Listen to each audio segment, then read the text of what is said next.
Welcome to Meela story episode 5. தக்காளி தன் நண்பர்களுடன் ஆபத்தில் மாட்டியது. கடலில் தக்காளி மணலில் விளையாண்டது போதும், கடல் நீரில் விளையாடுவோம் என்று தன் நண்பர்கள் அனைவரும் கடல் நீரில் விளையாடு கொண்டிருந்தனர். கடலில் உள்ள ஆபத்துகள் தெரியாமல் கடலில் உள்ள ஆழம் வரை சென்று விளையாடு கொண்டிருந்தனர்.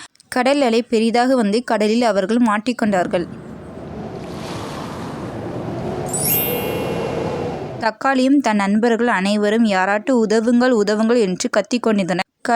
கடல்கன்னி கடலில் ஏதோ குரல் கேட்கிறது, உதவுங்கள் உதவுங்கள் கேட்காங்க, யார் என்று தெரியவில்லை என்று கடல்கன்னி பார்க்கும்போது தக்காளி தன் நண்பர்கள் அனைவரும் கடல்கனியிடம் உதவி கேட்டார்கள். கடல்கன்னி அனைவரையும் கரையில் அனைவரையும் சென்று விட்டது. கடலின் ஆழத்திற்கு வரக்கூடாது, அது ரொம்பவும் ஆபத்து, ஆழம் தெரியாமல் காலை விடாதீர்கள், அதே போன்றுதான் நீங்களும், கடலின் ஆழம் ரொம்பவும் பெரிது என்று கூறி வீட்டுக்கு செல்கள் என்று கடல்கன்னி கூறியது. கடல்கன்னி பழமொழிக்கு நமக்கும் உதவும். திரும்பி எல்லாரும் வீட்டுக்கு சென்றனர்.